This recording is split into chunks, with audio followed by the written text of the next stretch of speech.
Hello, everybody. It's George from Ireland. So, welcome back to my channel. Anyway, in this video, I'm going to comment about what's happening in North Britain. Well, Humza Yousaf is in big trouble. He had to water down their plan to transition to green energy, had to push it back because the infrastructure was just not being put in on time. It was also economically unaffordable. Remember, the Scottish National Party's got a minority administration in the Scottish Parliament. They've got a confidence and supply agreement with the Green Party. The Green Party also wants to break up the United Kingdom. So confidence and supply means that if on the budget, the Greens will vote yes to the budget. On an issue of confidence, they would have voted yes to have confidence in His Majesty's government. It's the SNP, but the Greens would not commit to vote yes to anything else. They could vote yes, they could vote no to any proposition from the governing party. But that broke down a few days ago when Humza Yousaf's administration said we're going to have to push back the date when we transition to all renewable energy. So the SNP found that the Greens got the hump, said that's it, confidence supply is over. No, we'll no longer vote for you. So there could well be a vote of confidence in the government, and it might turn out to be a vote of no confidence in the government, which is obviously not happening in Holyrood. Remember, the modern Scots Parliament was established in 1999. It was obviously re-establishing one that sat just up Royal Mile on what's now Parliament Square in Edinburgh until 1707, when the Act of Union was passed. So Humza Yousaf became leader, is it almost 2 years ago, and therefore first Minister of Scotland. He's from an unusual background. He's the first person of Pakistani extraction to become a political leader of anywhere in Europe. So he's British Pakistani, born in Glasgow, but of course he wants to split the UK. Anyway, so he came in with a negative approval rating. He won that leadership election handily against two women who are ethnically British, against Kate Forbes and Ash Regan. Ash Regan has gone off in a huff and joined Alba. Alba being the Scots Gaelic word for Scotland. That was founded by defection by the former First Minister of Scotland, Alex Salmond, who was for 20 years was leader of the party. When he was falsely accused of rape by several women, found not guilty on all charges, set his own party, and a few Adalamites from the SNP decamped to Alba, but it's got a minimal presence. It's actually got two people at Westminster who turned their coats to join this new party. You thought it might have done quite well because of the kudos that accrues to Alex Salmond. So when Nicola Sturgeon stood down, having won 8 elections in 8 years, a very hard act to follow. If you look at Holyrood elections, Westminster elections, local elections, indeed European elections, because back then the United Kingdom was within the European Union. But all sorts of things have gone wrong. The SNP's been in office at Holyrood for, is it 17 years now? So even longer than the Conservatives at Westminster. And Laura Kuenssberg put this to First Minister Yousaf in an interview. Laura Kuenssberg, who's the BBC's chief political correspondent, and indeed from Edinburgh herself, of distant German extraction. But anyway, pointing out that the PISA world rankings have got education in Scotland going down, the NHS is overwhelmed, there's a huge backlog of cases, things are underfunded, the economy is not doing that well, blah, blah, blah, how are we going to afford social care, and universities and taxes are rising. They've raised taxes so much that all the top earners have left Caledonia, have shifted to South Britain, and that's obviously going to be less money for the kitty. These people obviously can go over the border and work in Scotland, or indeed work online, as white-collar people usually can. So it's hard to see anything going right for him.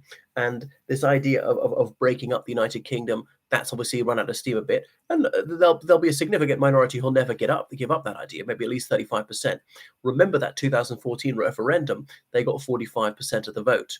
Now, not all those 45 vote SNP, some vote Green, for example, or even Labour. But you might vote for SNP even if you don't agree with that one. I've known people who've done that, who are unionists, but said just like the candidate or think they're administering Scotland quite well. So they try to change the subject to that because they're failing on all the more mundane issues. And even Humza Yousaf was stumped. He had nothing to say. It's failed. And he was health minister when the waiting list got longer and longer. I do sometimes think politicians carry the can for this too much. Who's actually supposed to treat the patients? It's the doctors and nurses. It's not the politicians. And all right, politicians have to provide the money and whatever the regulatory framework, but the politicians, they're not totally responsible for when things go wrong in the public sector. So he's quite a young person, elected to Parliament in his 20s, done almost nothing outside politics. So in some ways, a deeply unimpressive character has been able to fail upwards. People hail it as a wonderful breakthrough because of his race, because of his religion. He's a practicing Muslim. What a wonderful thing it is for egalitarianism. And that's why somehow this has given him a pass on really screwing up as a government minister. So there may be a vote of no confidence in the Greens. Well, why would he keep him there? And if a new first minister isn't chosen with a fortnight, they have to have an early Holyrood election, which they've never done before. Indeed, they delayed an election once because of coronavirus.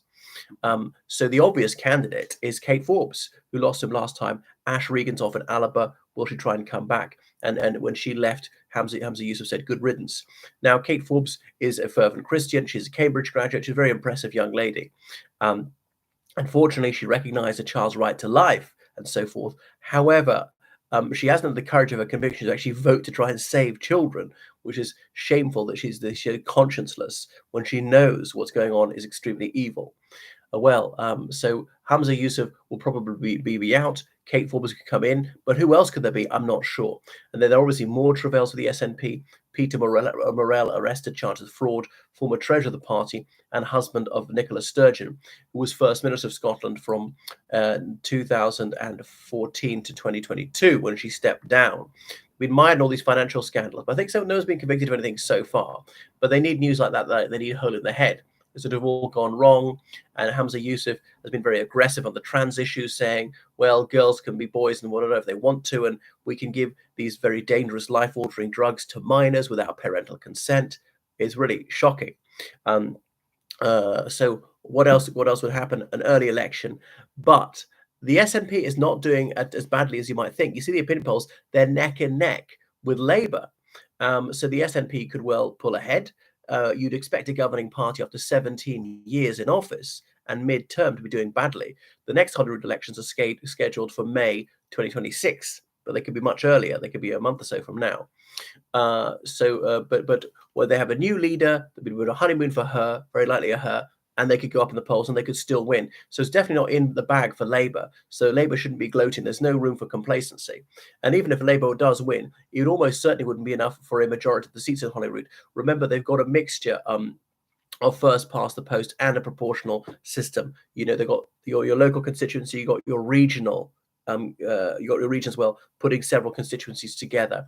And there's a formula which balances the inequity of the first past the post system to boost the parties that didn't do so well that way in the region. So you're represented by several SNPs, one member of the Scottish Parliament, one for your local constituency, and about 8 for the region when they put several constituencies together. So you've got a problem, you can go to any one of those two. They give you 2 ballot papers when you're voting on Holyrood, one for your local constituency and one for the region.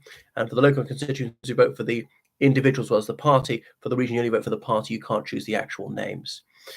So wow, how fascinating.